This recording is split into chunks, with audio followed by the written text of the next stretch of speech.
Welcome, everybody, to another exciting episode of Under the Canopy with myself, Russell Owens, and my always sidekick in crime here, Mark A. Goldberg. Welcome, Russ, sir. Welcome. thank you, thank you. Mark, of course, is the author of not one, but two books, Two? and Herbert's point of view from Under the Canopy, right there. I like it. Two's always better than one. Nice. And I just saw a picture of you that you had posted recently of being in the bookstore where it can be purchased in person. It's really humbling and an honor to be at the University of California, San Diego bookstore and to be on those shelves. So a giant thank you to UCSD bookstore. It's much appreciated. So Is that open to the public? That bookstore? yeah, sure is. Yeah, it's open to the public. Anybody in San Diego wants to get on campus and just walk around. It's a beautiful campus. Might have to Beautiful stop bookstore. by and get myself another copy. Yeah. There's plenty of copies there. So It's like go on and the pick Mel one up. Gibson in Catcher in the Rye, where he's like he always has to, in the what is that conspiracy theory movie? I think it's called Conspiracy Theory, where he's like every time he sees a copy of Catcher in the Rye, he has to buy it. Oh yeah. I think we'll have to go that route. But that's neither here nor there because what we have here is Booty Fire. That's right. Bootyfire dot. Oh, pretty. It's got a halo. Nice looking Bootyfire.com, bottle. the world's greatest purveyors of sauces and spices, and also another wonderful partner, DGP. That's right, Dynamic Green Products, of which I got all kinds of things going on. Mark has all kinds of things going on behind him, DGP related. Oh, yeah, I got the DGP for DeWalt, so you can get it in a DeWalt bottle if you want. I got Absolutely. a bunch of Bootyfire up there and above my head there, and some cool hats from DGP. So thank you, and then maybe a Bootyfire T-shirt that might be in view. Thank you, Mr. and Mrs. Brissett with Bootyfire for sending that over to us. Much appreciated. That's right. You can find them at booty-fire.com. That's right, booty-fire.com. And that'll always also be, as always, in the description area for this show, so you can find the link yourself. And then also DGP, that's right, is changeyourOil.com. ChangeyourOil.com for the world's best lubricants, whether it's bio or petroleum that you're looking for. It beats everything. Beats everything because it's bio and it's better. Better because it's bio. And it works really well. Scott sent me a bottle of the multi spray, and I had a squeaky dumbbell. I posted it on social, and there's nothing, it just works on everything. It's awesome. So you and I were talking just a little bit earlier before we started the show, kind of about what you had going on over there in California. For those who do not know, Mark is over on the California side of the country, and I am on the North Carolina side of the country. So we are literally coast to coast over here. Well, just about for me. I'm like 4 hours from the coast, so I'm not quite as coastal as you are. I'm not like put my toes in the sand tomorrow sort of scenario. But you're going to drive a little bit. If you're out here, there's a funny saying that someone said years ago to me is like, if you're east of the 5, you're not on the beach. And if you're west of the 5, well, you're closer to the beach. So I'm east of the 5. But when I work, I'm right on the beach. So the 5 runs up north to south. So, and it's amazing the weather difference, even, going 10 miles inland in San Diego versus being on the sure, coast. yeah. I mean, you can literally jump 8 to 12 degrees sometimes, just within, even more sometimes. So being inland a little bit. So definitely makes a big difference, which rolls back around. Just in general, we were talking about, for us, brush abatement, keeping the weeds down and keeping things or what's called defensible space. It's real important here in California. They say 100 foot from structure, and they have different zones within that 100 feet. So that's a big abatement. Yeah, you're raising the trees, you're raising shrubs, you're separating plant material. You're trying to, again, defensible space is there so people can get in there and try to save your house or your building, but there's no guarantees. But it definitely helps people get onto that space and there's access to it. And that's the main thing with defensible space. And it adds a bit of a buffer between an open area and your home or your structure. So, back in the day, at least in the last 25, it seems now it's like, we saw, unfortunately, up in the Los Angeles area, we're seeing fires on the coast. And that just never happened before. So the dynamics have totally changed, especially here in California, especially in Southern California. Fire season, September, October, October, right? And now it's like it seems we can get fire almost any time now. So we did get a little bit of rain this year here in Southern California, so things got a little wet. And then we had 2 weeks of 95 degrees, which was unheard of, to have that in March. So things really did get dried back out. So definitely challenging. Um, and it has major financial implications from the big one, not just for someone who owns a home or lives in an HOA, owns a commercial property, is the cost of insurance. And there's not many insurance companies left that are doing business in California. And the ones that are left, the premiums are, I'll just slightly say, brutal. Yeah, especially after the Palisades fire, I can imagine. It's unbelievable. So insurance really is an X factor now. People are buying homes and are like, whoa, some places just won't offer fire insurance. So you're either going to be self-insured, you're not going to have insurance, or you're going to pay a huge premium, like a huge amount of money to get coverage. And sometimes the coverage isn't good. So it added a whole different dynamic in the real estate market.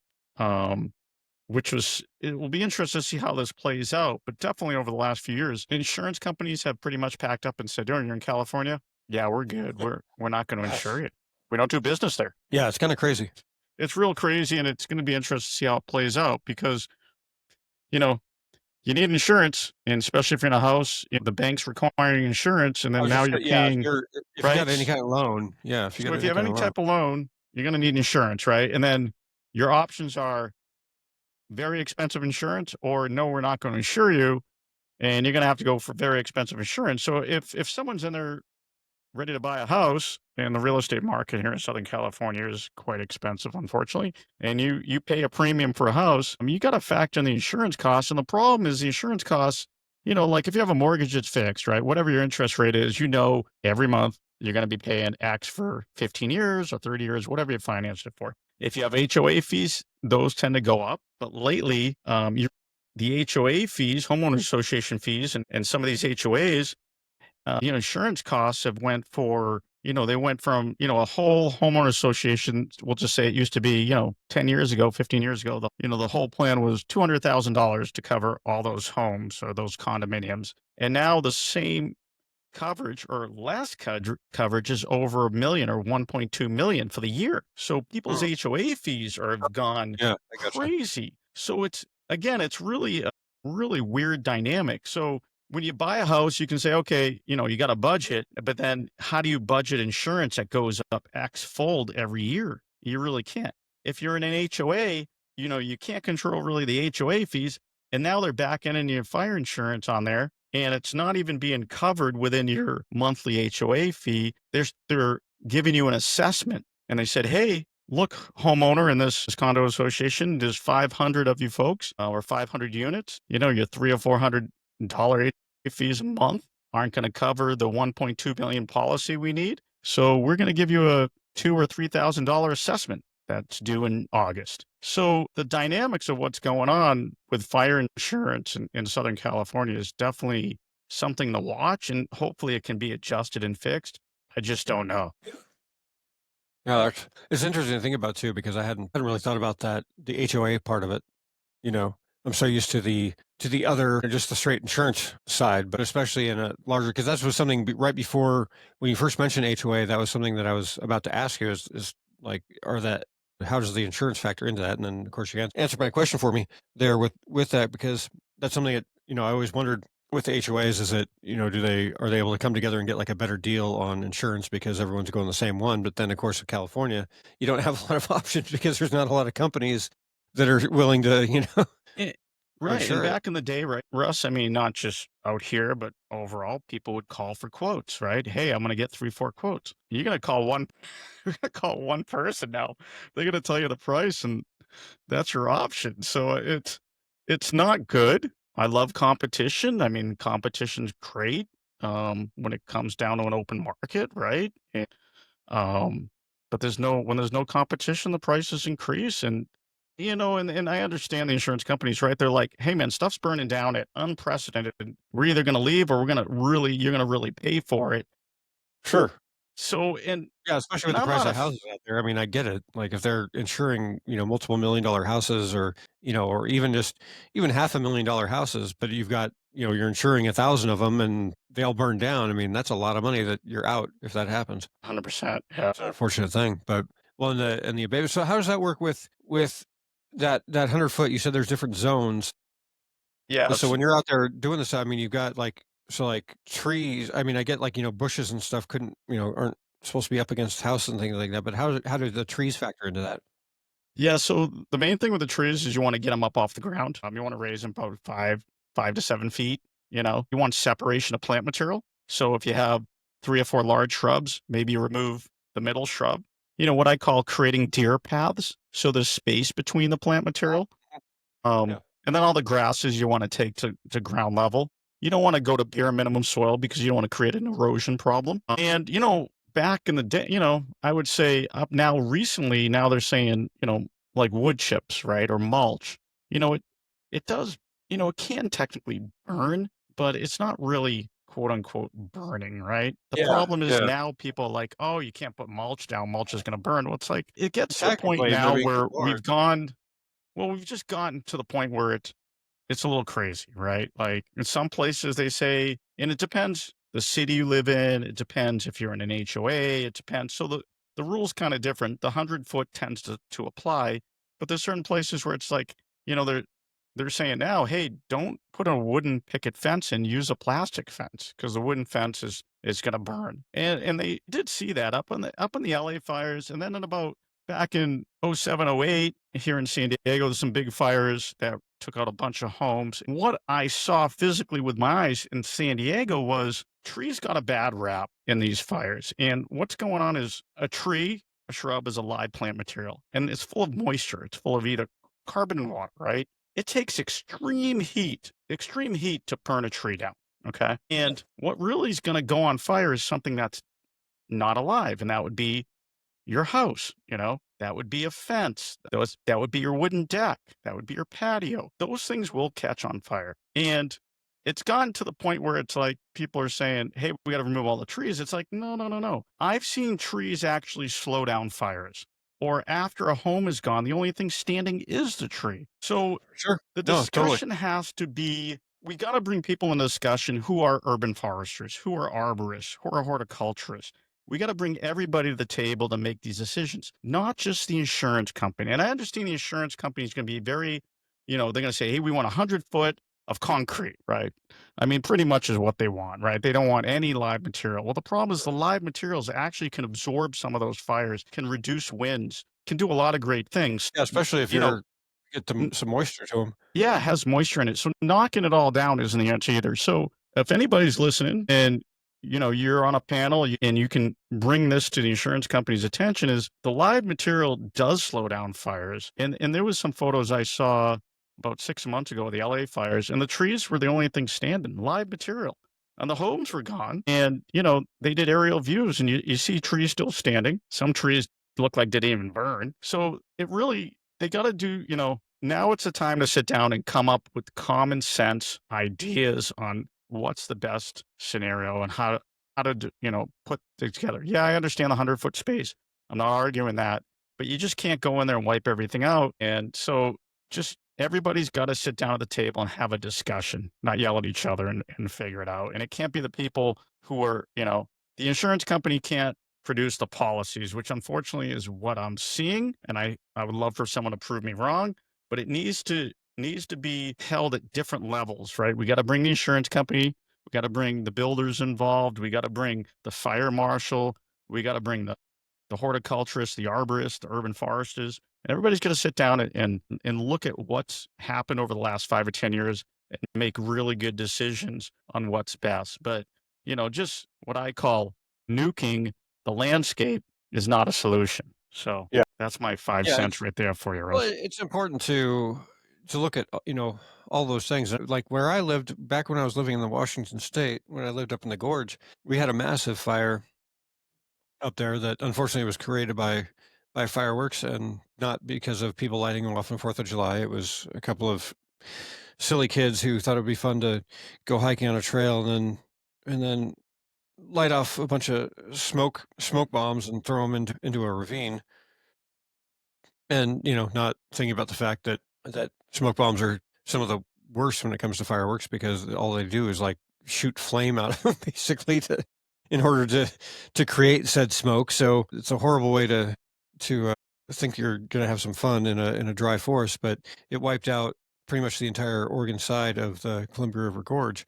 Luckily, there wasn't a lot of it was a lot of wilderness, so I mean, bad for that, but good as far as like there wasn't a lot of casualties. I think there's only a couple of casualties and not a huge amount of fire. It wasn't like the California fires where there was, just tons of houses burning down or anything of that nature. But it did just completely kind of wipe out the landscape and reset it.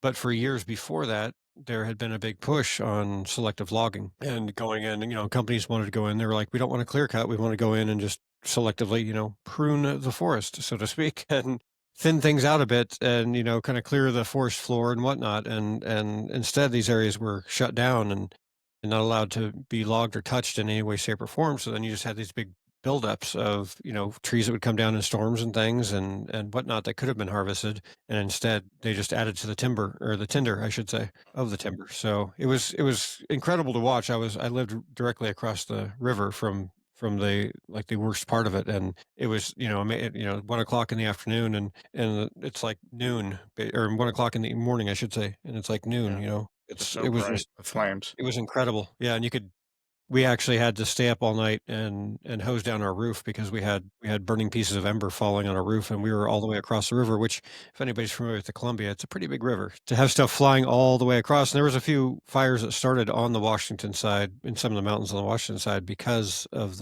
the burning tinder that and ash and everything that was being blown across the river and landing on the mountaintops. So, but just incredible, and it was something that it's not to say that had the other side of the plans been followed through with, that it wouldn't have happened by any means. Who knows in that matter. But definitely, if everyone had come together, something could have been done to where at least could have been mitigated, Yeah. rather than just saying no, hands off, and let it go. Yeah, that it's, I think it's so many different levels and so many different subjects.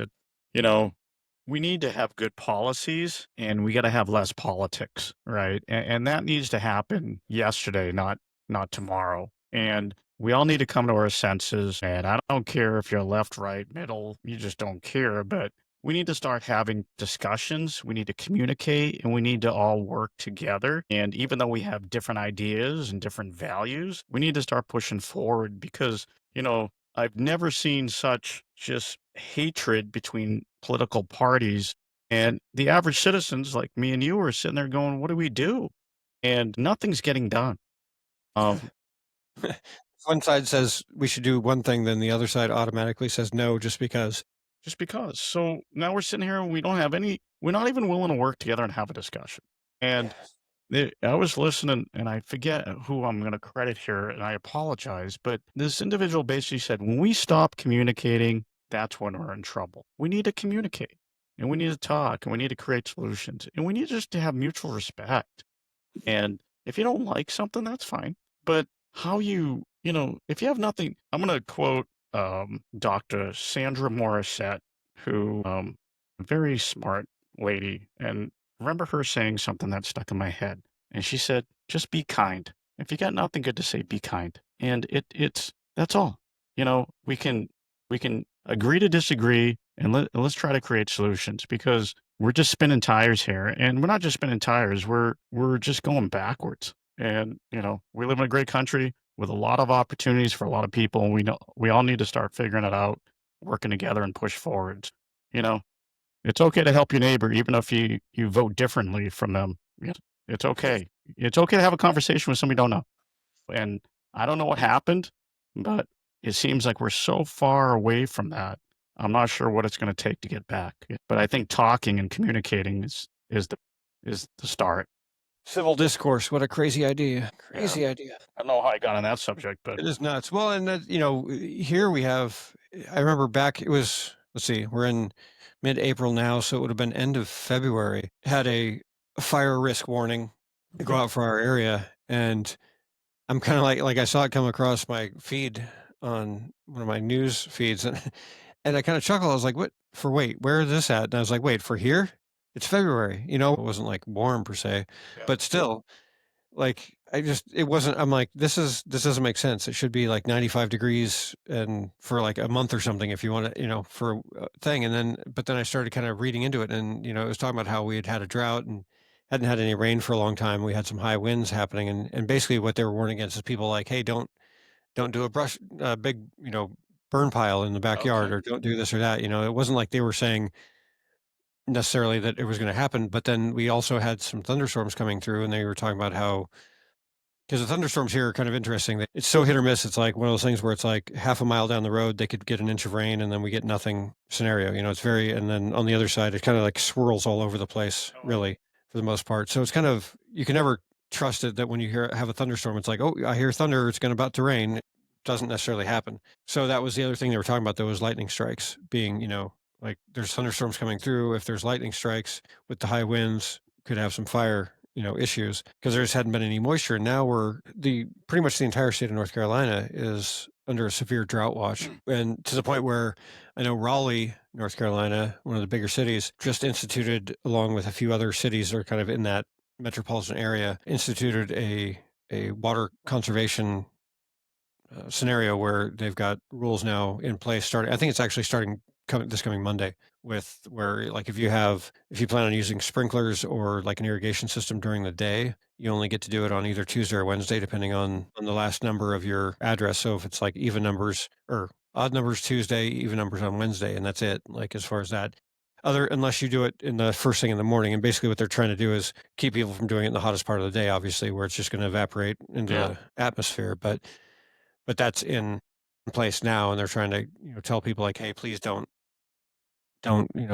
overdo the watering and everything else like that, and don't try not to use as much water because I think it's been about 3 weeks now since we had any kind of rain, and it's at least a couple more weeks in the future before we see any. And we've been in the 90s, 90-degree temperatures. Yeah, I know. That's intense. That's pretty Today was crazy. 90.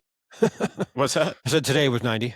Man. So it's kinda, it's nuts because you never know from one year to the next. It wasn't like this last year, Yeah. so who knows? But that's the thing. I think people get complacent with their yards and things, going back to what you were talking about originally about the abatement and everything, is that, you get complacent with your yard, like, "Oh, I gotta cut those things, but I'll take care of that, later or Mhm. whatever, yada, yada," and then you have, like, an off year where you don't really think about it because you have a lot of rain or whatever Yeah. else, and you're like, "Didn't really need to think about it," and then, of course, that all that rain caused some more problem because Yeah, and all all the that grass growth. is real. Yeah, yeah, you gotta work on it, it's like and the best way to do it is every year or even twice a year, go in that area and hit it with a weed whip, and always the first time around is always the hardest. There's areas that we've been working here the last couple months where it's taken us 2 weeks to work some areas, but I know next year it's gonna be not even half that time because we're Mhm. not gonna need to limb up the trees as hard as we did this year, right? The shrubs. Some areas weren't done, so we had to go in there and start from scratch, but if you What hit is it a it? couple times a year. Or do you sorry, is it with your plan, do you have, like, quadrants that you work on throughout the year, or is it like, okay, Good February of question. every year, we work on this spot and we cut it up or whatever? Yeah, so we can start September 15th, and then we need to be done by I think it's February because it's Migratory? factored in because the migratory birds and stuff like that Okay. and nesting and stuff like that. So we have about 5 or 6 months where it's like, "Hey, you get to go." Okay? Gotcha. We Gotcha. are out of season right now in California. So if I'm working an area, we need to get a biologist to clear it. They're going to check for nests. They're going to make sure it's clear Okay, before we okay. go in. So we are working areas right now out of season, but we have a biologist clearing it. And we got to pay for a biologist to come in and clear it. Is it like, do they have, like, the state has, like, certain where they're like, "Hey, yeah, these are the biologists you go through," or can you just kinda pick anybody? How does that work? Yeah, I don't know. Like we have a certified biologist we reach out to who Okay. I'm not sure if they're on a list. That's someone we've worked with in the past. So that's who I reach out to.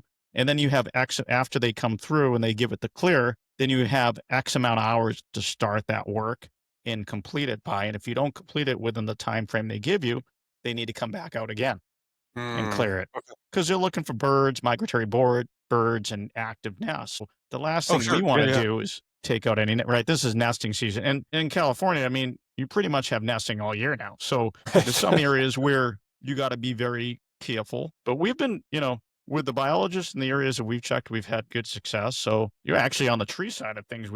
we had to stop we were pruning a Mexican fan palm out here yesterday, and yeah, we our climber went up in the net, climbed up into the fronds and came back down. Is like, nope, we'll be back in September on that one because there was two active nests Uh, in the palm tree. so you Um, just mark those down and say, okay, this just one got to yep, come that back to one it. we're not going to touch. So we are doing tree work right now, some areas. Um, so we have three Mexican fan palms, and there's one that's pruned, there's another one that's pruned, and there's another one that's not That's got to touched, make you but feel weird, right? Because it's not like you can hang a sign on it that says like, yeah, you know, bird this nesting, please, this one, yeah, like bird you know, nesting. This one looks shaggy because of this or whatever. You know. bird nesting. So yeah, so it's pretty, yeah, and and that's on the tree side of things. So we're always trying to, we got to make sure at the end of the day that we're doing what's right and what's best for all the critters out there too. Oh, sure. Yeah, it's an important part of it. And there's certain, there's certain things that there's certain times where policies aren't necessarily what we want them to be, but then there's also times, like that where if you were just able to indiscriminately go through an area and just lay waste to it, then how many how big of an impact would it have if everyone was doing that at the same time? So Yeah, having those things in place really do make a difference because I think a lot of people don't understand, especially if you're not in the environmental world, and I don't mean environmental in like environmental impacts, but like environmental as in you're out in the environment, whether it's in landscaping, whether it's tree work or whatever it may be, but you're out in the world, you get to see real time, how those impacts happen as far as like if you have bugs in a spot that the ecological cycle of having bugs, which has birds or other things that eat the bugs, and then you have, how that cycle works. And when you see that disruption happen, you're like, oh, there's no more, like they came and sprayed for the bugs here. Now all of a sudden there's no more birds here because the birds were eating the bugs. Those type of things that you get to see real time because you're so in tune with it, being in those areas all the time. say there was. So I live in an area where we have a lot of coyotes. Well, in the last year, well, there was about a 2-year gap where it's like I didn't see many coyotes. And I'm like, what's going on? We have a lot of rabbits, a lot of ground squirrels. I'm like, man, the coyotes should, and they kept them in check, right? I'm a big fan of Yeah, squirrels, right. a big fan of rabbits, right? But at the end of the day, I love the fact that Mother Nature I kind of don't like takes tree care of rats. herself. What's that? Right now, I say I don't like tree rats. You don't yeah, I don't yeah. When the squirrels get too crazy, especially here in SoCal, we have the ground squirrels can get really brutal. So when you have coyotes, it maintains and Right, keeps them in right. Yeah. check, right? Yeah. And for a couple years, I didn't see any. And I think what happened on a property that I was nothing to do with where I'm working or stuff like that, and it's where I'm living is I think they were getting into some type of poison, and it took some of them out, and Sure. and I now I'm starting to see some more coyotes again, but it was weird how all of a sudden, I was seeing them almost every other day to the point where I didn't see them for about a year and a half, and I feel like they're starting to come back a little bit. So yeah, I love seeing how the wildlife kind of keeps itself in check, and that's so true. It's the ecosystem is a lot more fragile than people really realize it to be. They think of a lot of things as a pest, and it's like when just at our house here, we have a pest company that comes out and does sprays and stuff like that, on a monthly basis for different pests like ticks and mosquitoes and whatnot. But we made sure when we were choosing who to go with that we went with one that was more on the eco-friendly side where it's non-toxic and things that they use, which they because of that they have to come out a little more often during certain times of the year. But it also we don't have to worry about the kids playing around in the yard and any of that. And it also is selective too, so like it doesn't kill. Like we have one of our favorite things during summertime is the lightning bugs, running around, and the kids love seeing them at night and everything. But so we made sure when we were asking the company, we're like, "Hey, what all is it that you guys take out? Is it just does it decimate everything, or what?" And they're like, "Oh no, it doesn't, do that." And so they gave us a list of all the things that literally like the pests, the things that have no reason to exist, like mosquitoes, for instance. Other than, well, I had this conversation with I don't know who it was that I had the conversation with recently. Mosquitoes are really population control when it comes down to it because they carry disease, and disease kills animals and people, and so that's their purpose in life. I like for the longest time I was always like they have no purpose, and I started thinking I'm like, well, they're kind of like like you were just talking about with the coyotes and the rabbits and the squirrels. They might be a lot tinier than we are, but Yeah, they in their all in these their little roundabout critters way. from small to large keep each other in check at some type of level, right? And then Mhm. sometimes you don't want to see it. I mean, I don't want to see a rabbit get taken out by a coyote or anything, but but I currently have no turf in front of my home, so and it's probably from the family rabbits that live out front. So they are nice to look at. They're cool. They're relaxing, but Yeah. I've come to the conclusion now where I'm never going to have turf in front that looks healthy, but the rabbits are happy. So, look, this give and take, and you accept it. And, you got to do your best with checks and balances when it comes down to that. But yeah, I mean, if I don't have to use chemical or if I don't, I'd rather not. But I mean, there's some situations where, like you said, Russ, I mean, the ticks, I mean, there's some nasty, nasty diseases from ticks that are just brutal. Lyme disease is brutal. And here in Southern California, I mean, up until the last 3 or 4 years, I do a lot of hiking, a lot of trails out here in San Diego. And over the last few years, I've pulled more ticks off me than I did in the first 20 years. And I don't know why. And Yeah. and I don't Yeah. know if I can relate it to a growth of squirrel population, the growth of the rabbit population where I'm at. I don't know. I think it has something to do with that. I could be wrong. If anybody knows, definitely let me know. I was, Yeah. Yeah. Let a us know. tick thing. Like for me, I grew up back east. It was very common to walk out and go, "Okay, I'm pulling ticks off me." Right? Oh, sure. Yeah. Yeah. Out here, it's a given if you go out in the It's woods. just a given. You're gonna check yourself for ticks. You pull one off. But out here in SoCal, I would literally say almost 20 years without pulling a tick off me. And then over the last 5 years, I would say every other month I'm pulling a tick off me, which people are like, whoa. And I'm like, yeah, they're more ticks now. And at least for some reason they're attracted to me. And I'm thinking that there wasn't a tick population like that until now. So it'd be interesting to see to me, I think it has something to do with the coyotes kind of in the area I was where they lost some of their population and then the rabbits and the squirrels increased. I think the squirrels have a lot of ticks, but again, that's just me saying that. I should do my Well, especially research the on the rabbits. squirrels. Rabbits Yeah. definitely do. They definitely have a lot of ticks. That's why I wouldn't, yeah, it's sort of like when I was up in where I lived in Washington, didn't have to worry about ticks at all, like up in the woods anyway. In Yeah. the lower elevations, you did like along the river. Okay. There Yeah. was in the gorge where I lived, there was because you would get like the kind of like tall grasses and things of Yeah. that nature. And down there by the riversides and in the lower areas, because I went through all the years that I've tromped around in the Cascade Mountains of Washington, I've never once had a tick on me, and nor even seen a tick for that matter. And I've gone through a ton of areas that I would have thought would have had them. Like there's plenty of times where, just second nature checking, check yourself Yeah. ticks and, never had to worry about it. But down in the lower areas though, definitely in the last few years that I was there, it was getting really bad along the riverside and everything. And I don't know, kind of like you were talking about with your side, like, I'm not sure what the cause per se was, but I can definitely say that there definitely was more over the years. Like you could tell, and this, it always seemed like tick season, quote unquote, happened sooner each year, where you kind of started seeing them earlier on in the year. Yeah, I agree with you, Russ. And the seasons are right. The season of so like I would hear like for my dog, I'll give her tick and flea medicine. I usually would wait till May or June, and then I would give it to her till about no more than October, and that'd be done. But this year I started a couple months ago because I actually pulled a tick off her. So I'm like, so yeah, things have yeah. Again, I think it could be temperature changes. I think is a factor. I think predator is a factor. The predators, less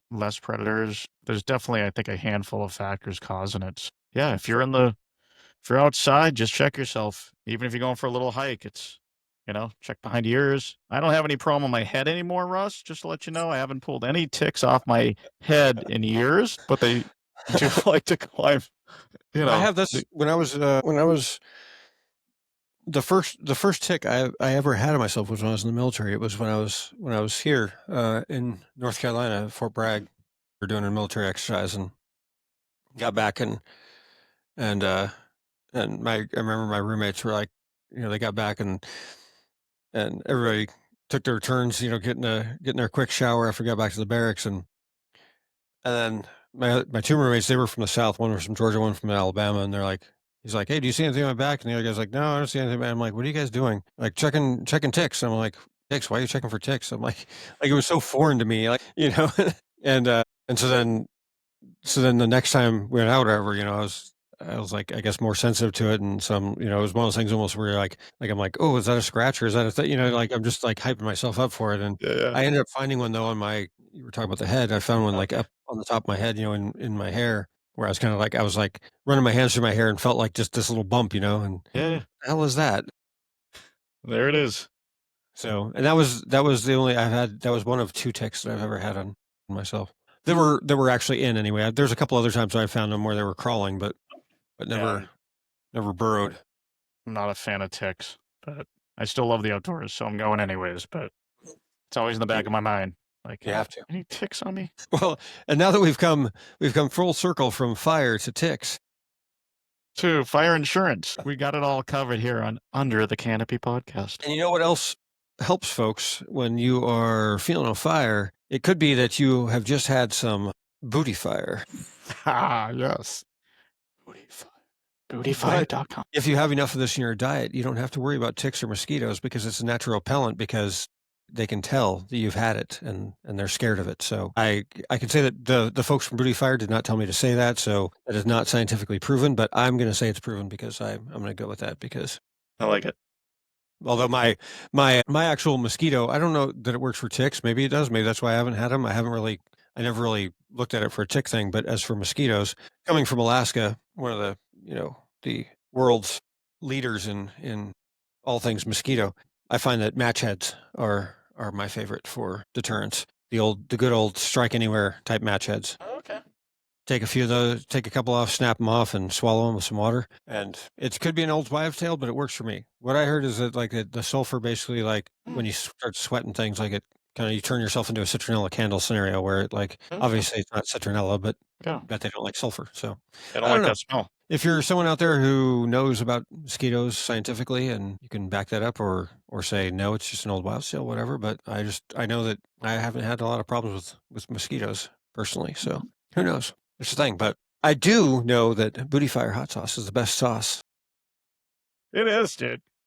I just had some on before I jumped on the air with you. I And there's had seas some on my sausages I had tonight, my turkey sausages. I used the green sauce tonight, and it was splendid. It was really Yep. good. Some fresh peppers and onions cut up and grilled on there, and it was really good. I had some on my, this morning for breakfast. I made kind of like a, sort of kind of huevos rancheros scenario. Oh, okay. Not full on, but, it was there. And some peppers and things in there, but yeah, doused it with the green and the verde. It was so good. So good. And a little bit of seasoning. I used some of the the veggie seasoning, the potato Booty Fire. That The all-purpose. that garlic one, The SPG? oh my gosh, dude. I've been putting that on everything lately. It's been just been marvelous. Yeah, the SPG is great for anybody who is listening, watching this. Booty-fire.com, booty-fire.com. It'll be in the description as always. Check out their SPG. All the seasonings are great, but the SPG is amazing because it's not just a salt, pepper, garlic like we're all used to. There is also some heat to it as well. Not a Oh. crazy amount, but just enough to like it just adds. I don't know. There's an element that it adds to it that, yeah, just it's awesome. I don't know what they're sneaking in there, but it's solid. I think I'm gonna have to place a call over to bootyfire.com, get a few more bottles. Yeah, I'm trying to think if I was actually looking at my stock of things yesterday. I was like, probably should place another order before I head out on my trip. I think you guys gonna go through San Antonio by chance? Or not gonna make it You know, through? I don't know. Houston, or I mean, Texas is kind of the ones that I'm not quite sure about because we're starting in Texas and ending in Texas. So I don't know how much of Texas we're actually going to drive I through, got you. you know, the thing, but we'll see. Because Yeah, if we are, then yeah, we're definitely going to if you go stop through off. San Antonio, meet the owner of No, Mr. Mike and Morissette. Yeah, it'd be we're cool. definitely going to be bringing some booty fire with us. That's So awesome. yeah, we'll have it. We'll have it with us. Speaking of the other thing that we got to do, the other secret sauce, of course, DGP. DGP. That's right. DGP, Dynamic Green Products, the best bio-based products on Earth, the best products on Earth, lubricant-wise. There is. They outperform petroleum, and at every step of the way, especially the bar oil, greatest bar oil ever. So check them out at changerouroil.com, folks. Changerouroil.com. But that said, it's time for us to jump out of here. So, Mark, did you already have a I got a passage? quote for you, Russ. Okay, says we are going to do a quote. As always, we always finish off the show with a quote from Thank you, an Russ. arborist point of view from under the canopy by Mark A. Goldberg. Give it to us, Mark. Thanks, Russ. just because we're on the subject of communication and stuff like that today, I'm going to read quote 25 from an arborist point of view from Under the Canopy. Think of others when making decisions. It's that simple. Think of others when making decisions. That's what I love about your quotes in this book. And for those listening, the book, if you have not looked into the book yet, I should say, when we're talking about arborist point of view from Under the Canopy, it is not a like a novel type of book where it's got like a story. You start at the beginning and you're reading through, and it's not like a rom-com or anything. There's not like an arborist that falls in love with a gardener and then they run off into the sunset together or anything like that. It's a book of insights and philosophy, really, with some great quotes from Mark from over the years. And the thing I love about it is that they're short. I mean, there's some of them that are a little bit longer, but for the most part, they're short and to the point. And it's almost like the one you just shared. When you hear it at first, you're thinking like, okay, there's more to it, but then you realize like, oh no, wait a minute, that was it. Like that's all that needed to be said right there, like, and because too often there's big long speeches and things that are given, and I love that. One of the things I love about your book is I can pick it up and look at it real quick and like just like bam, there's one right there, and I remember it from the entire day because I'm not trying to remember a paragraph. I'm remembering like just the quick, these quick one-liners that just make so much sense. So I appreciate good it. stuff. To me, it's the current version of the coffee table book. It's a book not all about trees, obviously, but it's a book I couldn't have written if I didn't have trees in my life. So it's inspired by trees. Yeah, and there's quotes that are a little bit, short ones, and there's a few long ones in there, but yeah, it's thoughts that I've had over my course of my career, and an unfortunate friend's death that finally got me to take it out of, pretty much out of the closet and grab all my quotes and throw them down, and for 6 months hacked it away and got the book published. And so I couldn't have done it without the support of family and friends. Just, unfortunately, sometimes, we are our worst critics, right? We tell ourselves, oh, we can't do that, right? And I would urge everybody to say we can do anything we want. We just got to change the mindset. We got to change our own mindset. And no, it's not going to be easy. Life's challenging, and life has a lot of struggles, but get into the uncomfortable. Get into the uncomfortable, because that's where you're going to find your success, is being uncomfortable. You're not going to find it by just sitting there and being comfortable. And so, yeah, I mean, and that just trying to keep a positive mindset, and it's really like, look, it's, and I listen to a lot of people, Russ, and a lot of really smart people that talk, that have these great discussions on podcasts, and they really just lay it down. But at the end of the day, if you, even if you're thinking positive stuff, that's not good is going to happen. It's how you deal with it, right? And how we respond to it and how we react to it, right? And how we fight through it. And that's, and I that's really where my book and a lot of my positive mindset quotes over the course of my lifetime really, for me, inspired myself, right? Is they encourage me to push myself even when things didn't look good, and I'll just leave it at this, Russ. I wrote this book for myself. It was something I wanted to share with people, and I hope that they would, if they liked one quote or if they liked the whole book, or I wanted to inspire people and give people hope, right? And that was the purpose of the book, for me to get it out there and just to share it. But yesterday, man, I was like speechless. So a lady I work with who's been at UCSD for over 25 years, retired. She's going to retire here next week. And we had what we call a all hands meeting for facilities management. We have over 100 landscapers up in the auditorium, and we have a quarterly meeting. And she says, here's Mark Goldberg's book. There's a lot of great quotes in there. And please sign the book, as she's using my book as memorabilia of her career at UCSD. And I was like I was speechless, and I was beyond humbled, and it was awesome. And if I never sell a book, I'm good after that. Like, I think you can talk to most people who write books. It's not, yeah, hey, we want to sell millions of books. And at the end of the day, that's not going to happen. But if we can touch somebody, bam, yeah, I'm good. And if you touch one person, you change someone's life, or you inspired somebody. For me, that's all I need. Yeah, well said, man. Well said. I like it. I like it. My hope for anybody would be that they live a difficult and challenging life, which I know sounds weird, but if you live a difficult and challenging life, you will have one of the most rewarding lives out Yeah. there. So, Well said. as we all do it. But thank you for Mark, for always coming on the show and helping navigate this amazingness that is Under the Canopy.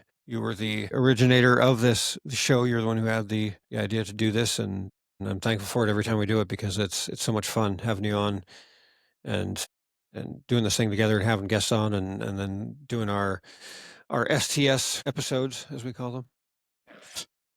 And thanks to you, Russ, obviously, and thanks to Dynamic Green Products for this opportunity. I'm always excited once a week to sit down with you. It's beyond fun. And speaking of, folks, make sure to go on to whatever you're listening to. Is it iTunes? Is it Spotify? YouTube here on YouTube? Whichever it may be. Like, share, comment, do all the things to help us grow the listenership, so that way we can reach more people. And if you have any ideas for shows, let us know. Comment wherever it is that you're listening. Throw a comment on there and let us know that that you have heard it. You can directly email me at russell@dgpworks.com. russell@dgpworks.com if you have an idea for a show, or if you want to be a guest as well, do that too. So that's it. And we are going to be out of here. Thank you so much, Mark. We'll see you again Thanks, Russ. on Under the Canopy. Good night.